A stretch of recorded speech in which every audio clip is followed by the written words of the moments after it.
If I had a time machine to go back to my 16-year-old self 6 years ago, back on September 2019, a month later after she had competed in the World Apocalypse 2019 in August 2019, and tell her about that, what she was feeling deep inside her soul of agitation, irritation, and anger that she had when Comic-Con introduced their first Dance and Solution tournament in September 2019, and that desire or that passion to bring a change, to now introduce and develop her own professional dance gaming tournaments in Comic-Con with the aid of the South African dance gaming community that have the same vision and mission to give dance gaming and equality in esports. If I were to tell her all of that at the age of 16, honestly, she'll be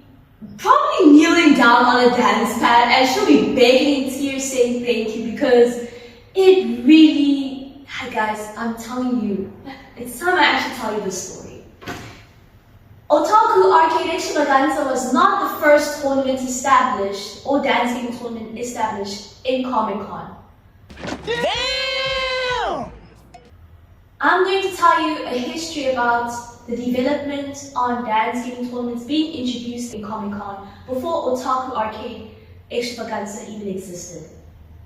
So, September 2019, I was in Comic-Con Africa in Johannesburg with my best friends, and I love them so much. And we were exploring, having the time of our lives, and just enjoying our moments that time.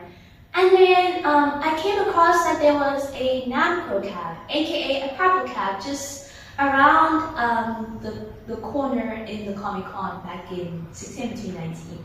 And I wanted to go and check out what was happening that time. There was a tournament happening, so I was like, ooh, there's a dance game tournament. But my knowledge on Namco cabs was very obsolete. I didn't know about the pad quality of Namco cabs. Had button sensors instead of your traditional sensors in dance games. So I was like, ooh, there's a Dance Revolution tournament, let me go and check it out. Especially I had competed a month later in the World Apocalypse. I'm like, September, there's another tournament. Let's see. So I go to the Namco cab and where everyone is hosting and stuff. And mind you, the first sight that I see on this cabinet at Comic-Con Africa 2019, it was a broken DRA Steam. I mean, if you guys can remember back in my young times, I used to be obsessed with playing DRA Steam on my Stepmania, but mine was working pretty much well. But theirs in Comic-Con Africa was horribly poor. I mean, like some game functions like your options table was just broken and it made it very difficult to navigate, picking your options, so forth. The song packs within that cabinet were DDR Extreme, not all DDR series all over there, some old degenerated or like just these old packs that you just see on StepManiaOnline.com. Don't get me wrong, there are good packs on StepManiaOnline.com, there are, but it's like those old packs where like you don't even know these songs at all. I do remember there was a Dance Revolution Supernova USA pack on that cabinet. So I went to the tournament organizers on what was this tournament about and how can I participate in it. So the tournament that time was called the Battle Zone. The Battle Zone was Comic-Con's very first dance gaming tournament ever created. It's not an official tournament, it's not a professional tournament, it's just a casual play, say, do this or get the best song or play the highest song to get the crowd and then you win a fucking yo-yo. I'm like, okay. Yeah, I didn't really take it too hard really, but I did later on, which I'll talk to you about it. So I registered. You needed to have a register, so they gave you a register form that you needed to register and stuff like that. Or maybe there were other prizes, but the thing is that during that time when I was competing, I was the strongest player. That's one thing. Their tournaments had an unfair advantage. There were not divisions splitted in that tournament back then. So it's like if I compete, I automatically win. So I registered my name And then after I registered my name, I started to do my set. But before that, there was a line. So people who are going to compete, we had to stand in a line, and then after that, we'll take our turns. But they also needed to accommodate people who wanted to play casually as well. So there were competitors in the line, and casuals can fit in between if there's no one competing. So when it came to my turn to compete, I just picked a Stepmania 5 default song from, I think, Going Ahead. I forgot the song, but I write it on the video. So I picked the song and I played on it because I wanted to play higher charts, like an IG 12 and above in some different packs. But mind you, I didn't know the knowledge of Namco cabinet, so I was complaining about why is my arrow not working? Why none of the arrows are working to sensitivity? I'm like, what the fuck? You have the stamina, I don't.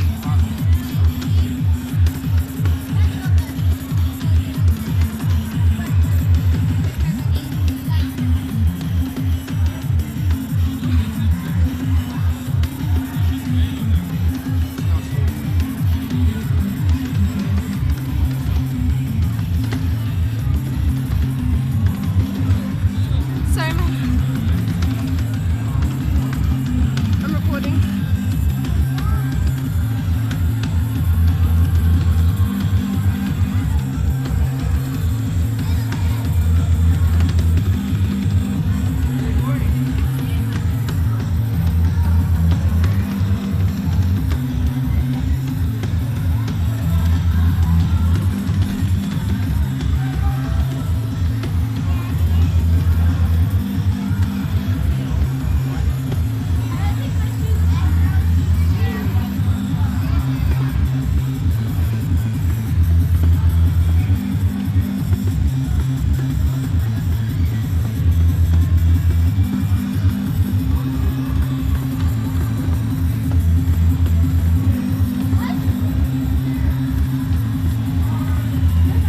Realize if I were to tell my 16-year-old self, those are buttons that you are trying to hit as sensors. They're not your traditional sensors, nor that they're FSRs or any reasonable sensitivity like a metal contact, load cells, or whatever that you can think of. They are literally arcade buttons. What kind of fucking human sense did you get into playing high chart on the Namco cab? So here's a video of me competing in the Battle Zone in 2019 Comic Con Africa.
actually very impressed, which I did give my thanks to.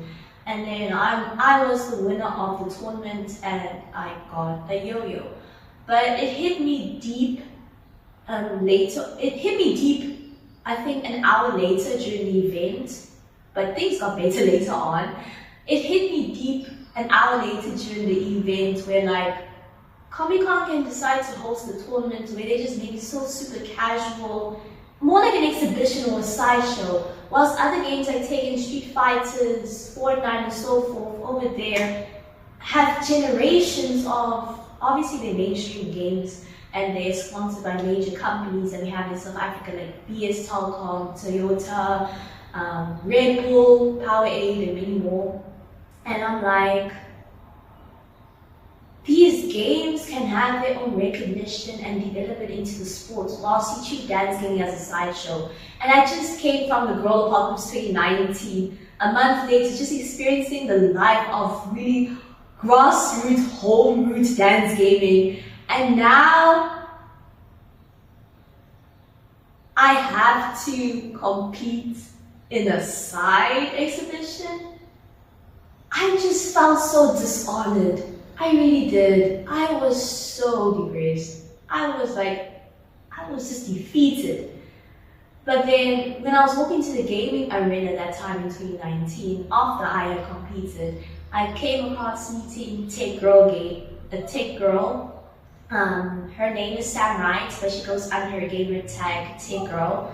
And that was the time I met her for the first time in 2019.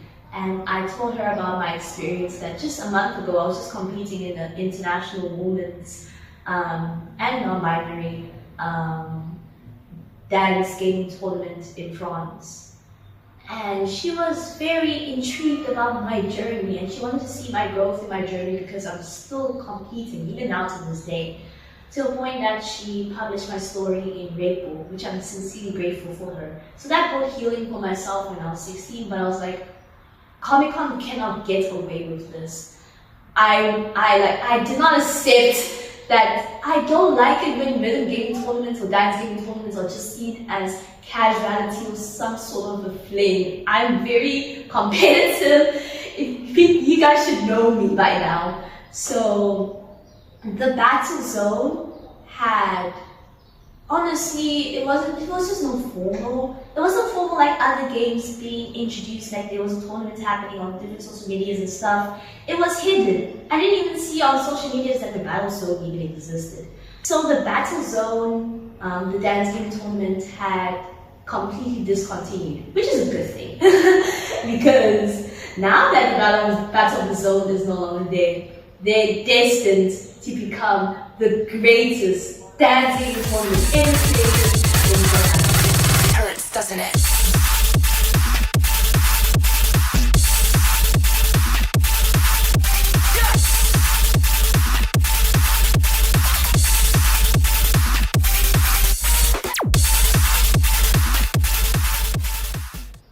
The Otaku Arcade Extravaganza series or Otaku Arcade Extravaganza League, because our goal is to make this dance game tournament annually accessible to teach South Africans and people who come to Comic-Con, whether they are international people, but majority is just to give a nationwide perspective for South Africans to compete in professional dance gaming.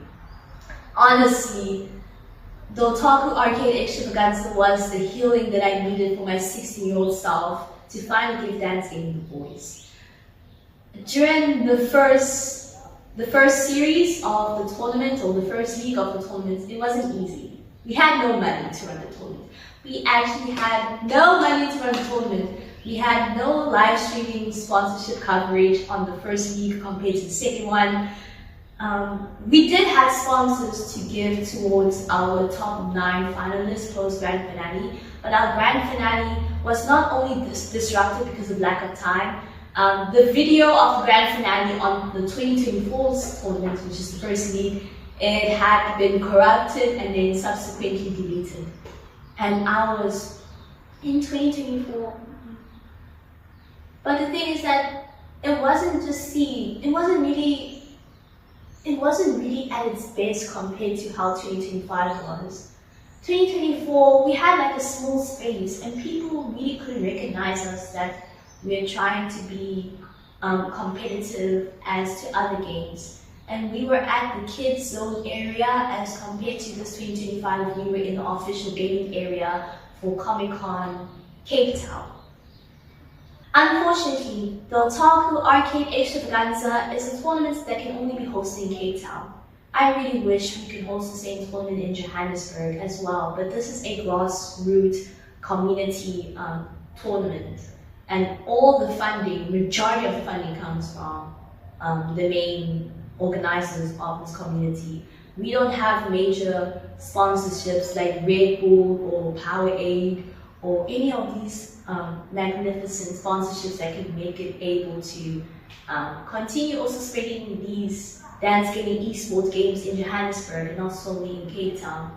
Because like, who's gonna pay for the flights? Who's gonna help us move our dance pads? We have a lot of dance pads right now, especially that we have 2 Altec dance pads, in which will be very helpful for our upcoming Otaku Arcade Extravaganza 3 in 2026. And many more dance pads if there's any urgency to go through, like FSRs, sometimes PvP, but not really recommendable right now.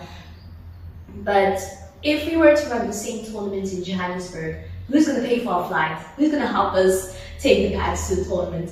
Who's going to give us a hotel room and space for the tournament organizers to be prepared to run the tournament? We don't have that level of money. So it's just really sad that this tournament can only be hosted in Cape Town, but it's also a blessing as well. Because now it is a tournament that is not treated as a fling or a side show or an exhibition. It is a tournament where we are teaching South African dance gamers on how to be prepared for the real world if you wish to pursue international pursuits in competitive international dance gaming. So even though 2024's journey was pretty sad, difficult actually, it was a learning curve to learn that improvement is always in the room to be available. Not to say that we didn't make any mistakes in 2025. We had our flaws in 2025. The majority, 2025 was like, this is it. This is finally it. The live streaming, despite that, the Wi-Fi that Comic-Con gave us was buffering most of the time. People complained about the buffering, but then at least most parts of the live stream, it ran smoothly. Some gameplays got cut out due to poor Wi-Fi. But we will try our best to do better next year, but otherwise, amazing sponsors that came to really amplify our tournament this 2025 and even 2024's too. But I'm very grateful for the sponsors who really were our backbone for 2025 and 2024 as well. Despite that 2024 wasn't our true reflection of the dance gaming tournament somehow in 2024 because we were still learning and trying to understand as a community how to run this. 2025 was the pivoting point to make it possible. Because once more, I'm still very thankful for ACGL for the live streaming coverage. Red Note Gaming, dude, when Red Note Gaming puts their label in a South African tournament for the first time, not only that I am very well appreciated that they assisted us with the tournament prize pool, in which did attract more people to come and compete, especially beginners. But the fact that Red Note Gaming is in a South African tournament, and mind you, our South African tournaments are pretty local and stuff. That's why Otaku Arcade Extravaganza is the largest tournament, arguably, because we have people sacrificing their money to pay flights, to go to Comic-Con, to experience Comic-Con, and come to our tournament to compete. But not only that, guys, you don't know the feeling, how it feels that like one of the most prominent dance gaming esports in Las Vegas just puts their company name in your South African tournament. If I were to show that to my younger self, guys, you don't know what it means to feel like I felt so grateful. I felt like respecting the hell out of him because it's like, nah, man. That's like Otaku Arcade Extravaganza 2025, number 2. It was the best. It really was. We had South Africans, international competitors, everyone giving all their best to witness who will be taking the title back home on the rewards available, knowing that she had mastered all the disciplines the tournament organizers had instructed you to go through the tournament courses. So now to wrap everything up in the conclusion of the struggles since 2019 and 2024, like 2019 till 2024, to get dance gaming the recognition it deserves in the competitive pursuits, but also giving accommodation to casual pursuits as well, because we want people to enjoy the game, not to be seriously competitive like other mainstream games are doing. People can go compete or play for fun. I felt like after establishing the Otaku Arcade Extravaganza League in 2024, and now it's going to be an annual thing, I'm very happy that it can now put the bad histories of Dance Gaming Comic Con to rest and start a new chapter, a new life, a new hopes and dreams, especially to the youth of South Africans. Those young, like when I was young, I really wish we had proper dance gaming tournaments in South Africa that we are running right now. I really desired that for the longest of time. Now that I didn't get that life when I was a teenager, I had to rely on international sources to be able to live that life. Now younger South Africans can live the life that I didn't live when I was a teenager. And they don't need to go through the pain that I've been through when I was a teenager, just going to casual dance gaming tournaments to win a yo-yo. You're living in a generation today where international dance gaming competitions are monetized, have amazing sponsorships when it comes to pricing, depending on your placements in tournaments, and fair competition to divide into divisions for people to experience fairness, compassion, and sportsmanship in our tournament. Imagine that. Whilst when I was a teenager, I was treated about, oh, just play the songs, even though the pads are bad, and you win a freaking yo-yo. And then when I go to international tournaments, it's like, it feels home. So like, it's now the change has come, and this is where the life is going to continue through as the years go by. And I'm very happy that this is it. So, to the battle zone, I'm not gonna lie, I did, but it's not my fault actually, I'm gonna tell you a story. At the battle zone, since I told you they had a very broken Dance Dance Revolution Ace theme for Stedmania, if you make a mistake in your options table, there wasn't a way to go back. So what the people would do is that they will continuously shut down, they will continuously switch off and switch on the cabinet at the back to restart the PC if I wanted to reset my options table, because let's say for example, I forgot to disable the turn mirror on the chart. There wasn't a setting in their configurations where you can press a backspace, maybe in the options table somehow on their cabinet. And sometimes you make mistakes, but then after that had happened, the tournament organizer of the battle zone shouted at me, and he's like, you better not come here ever again because you're destroying our machine. Do you know how to use the configuration on Stedmania to be able to fix that problem? They're rather switching off the machine. I didn't switch off the machine. It was the tournament organizers, because competitors are not allowed to have consent to touch the machines. So not only that, but I kept that story to myself for the longest of time, and it really hurt me. So to whoever, if this person is watching this video, I'm sorry, but I'm very thankful that the battle zone had completely discontinued and died out, because you guys don't know how to run dance gaming tournaments.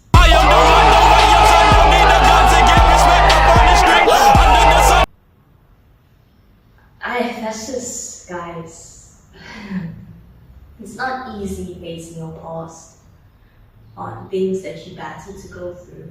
as a South African dance gamer. But now I'm very happy that Otaku Arcade Extravaganza is now a better placement to show proper representation into dance gaming tournaments in South Africa. Thank you so much for watching and see you guys on the next video.